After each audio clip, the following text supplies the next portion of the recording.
Odysseus, the cunning king of Ithaca, yearned for home. His heart ached for the familiar shores of his homeland, the place where his journey had begun so many years ago.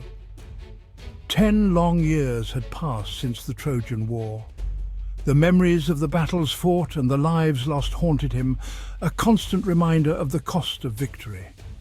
Victory had come at a heavy price.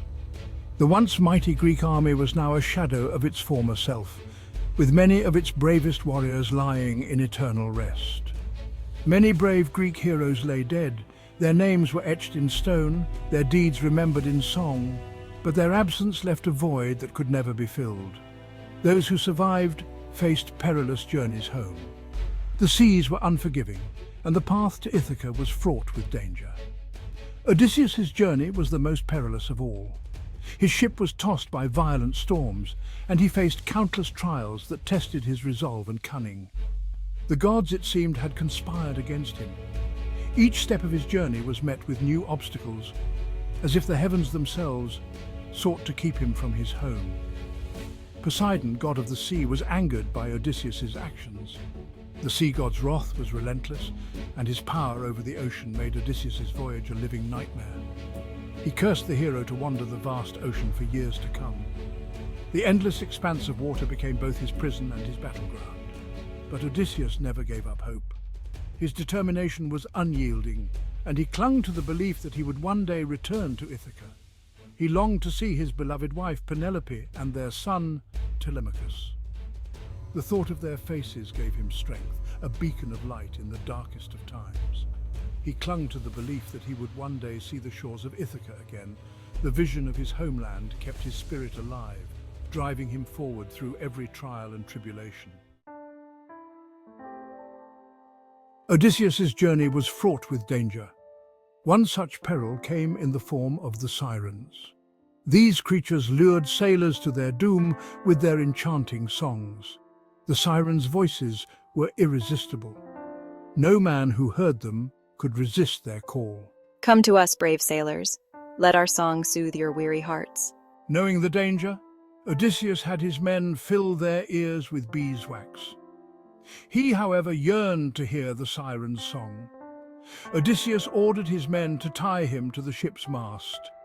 They were to ignore his pleas to be untied, no matter how much he begged. The ship sailed on, guided by fate and Odysseus's cunning. They landed on the island of the Cyclops, monstrous one-eyed giants. One Cyclops, Polyphemus, captured Odysseus and his men. He trapped them in his cave, sealing the entrance with a giant boulder. You are mine now, little men. None shall leave my cave alive. Polyphemus was a savage creature. He devoured 2 of Odysseus's men each day. Odysseus knew he had to act quickly if he and his remaining men were to survive. He devised a daring plan, fueled by desperation and his sharp intellect. Odysseus, the cunning leader of the Greeks, offered the Cyclops Polyphemus a strong wine, a gift from the Greeks. This was no ordinary wine. It was a potent brew, reserved for special occasions and known for its strength. Polyphemus, unused to such potent drink, quickly became drunk and fell into a deep sleep. The wine worked faster than Odysseus had anticipated, and soon the giant was snoring loudly, completely unaware of the danger that was about to befall him. This was the chance Odysseus had been waiting for. He had carefully planned this moment, knowing that it was their only hope of escaping the cave alive. The time to act was now, and there was no room for hesitation. Now, my friends, we must act swiftly and bravely. Our lives depend on it. We have but one chance to blind the Cyclops and make our escape. Let us show our courage and determination. He took a sharpened stake, a piece of wood they had prepared earlier, and heated it in the fire until it was glowing red hot. The men watched anxiously as the stake became a deadly weapon capable of blinding the monstrous Cyclops. With a mighty heave, Odysseus and his men plunged the burning stake into the Cyclops' single eye. The heat and force of the blow were enough to pierce the thick skin and cause excruciating pain. Arg! My eye! I am blinded! The Cyclops' roar echoed through the cave, a sound of pure agony and rage. He clutched at his eye, now a smoldering ruin, and stumbled around in a desperate attempt to find his attackers. Polyphemus roared in pain and stumbled around his cave, blinded and disoriented. His massive hands groped at the air, trying to catch the Greeks, but they were too quick and too small for him to grasp. Odysseus and his men escaped by clinging to the undersides of Polyphemus's sheep as they left the cave in the morning. The clever plan allowed them to avoid detection, as the Cyclops, now blind, could only feel the tops of the sheep as they passed by.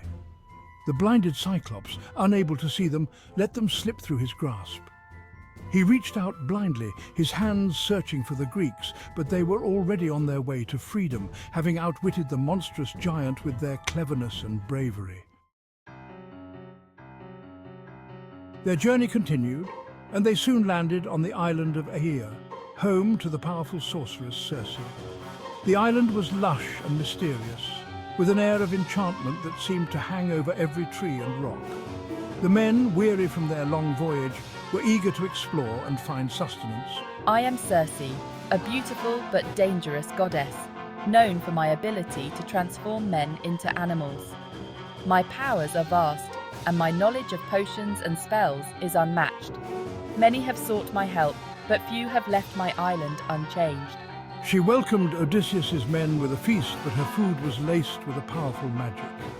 The table was laden with delicacies that shimmered with an otherworldly glow, tempting the hungry sailors to indulge without suspicion.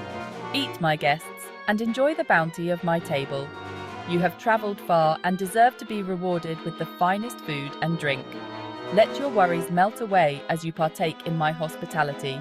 Upon eating Circe's food, Odysseus's men were transformed into pigs, their bodies twisted and contorted, their human forms giving way to the shapes of swine. Panic and confusion spread among them as they realized the true nature of the feast.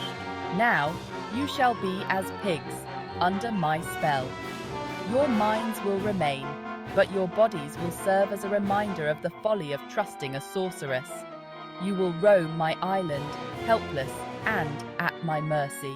Horrified, Odysseus set out to confront the sorceress and free his men from her spell.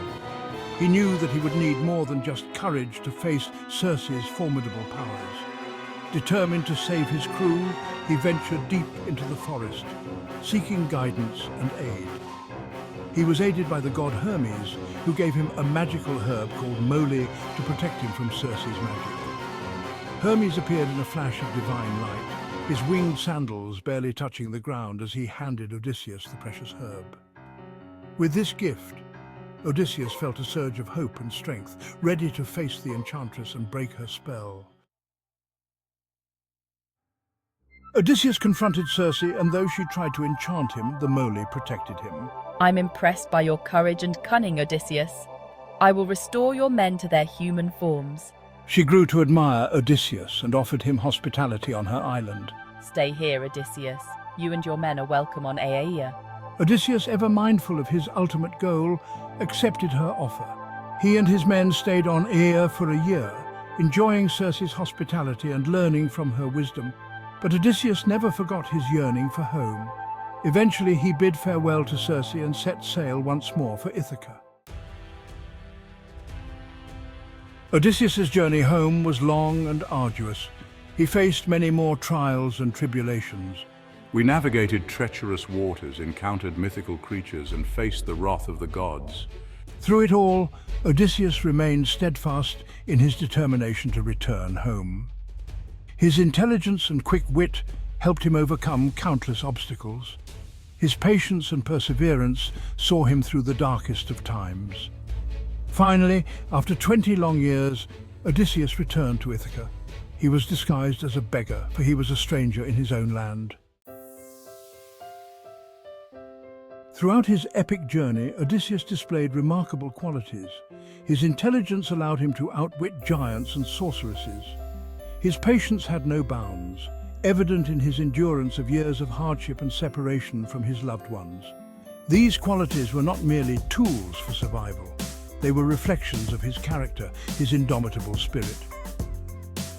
Odysseus's journey was not just about overcoming physical challenges.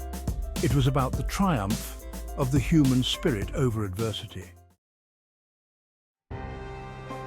The story of Odysseus's journey home is one of the most enduring tales in Western literature. It is a story of adventure, hardship, and ultimately triumph.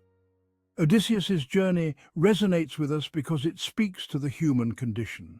We all face our own journeys, our own trials and tribulations. We may not encounter Cyclops or Sirens, but we all know the longing for home, the desire to overcome obstacles, and the hope of a joyful reunion. Odysseus's story reminds us that even the longest journey begins with a single step, and that even the greatest challenges can be overcome with courage, intelligence, and perseverance.